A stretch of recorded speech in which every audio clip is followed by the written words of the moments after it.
Who should invest in a large cap fund and what are the benefits of investing in a large cap fund? Our chief financial planner, Mr. Ramalingam, will elaborate on this. Ramalingam, over to you.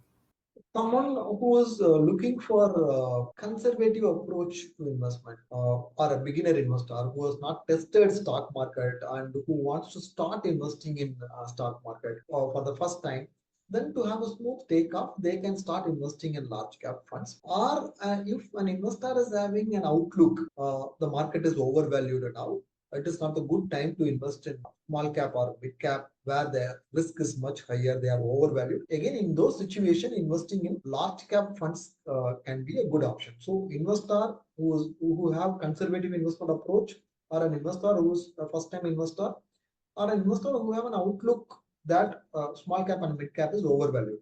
For them, large cap funds can be a good investment option. Thanks for your detailed answer.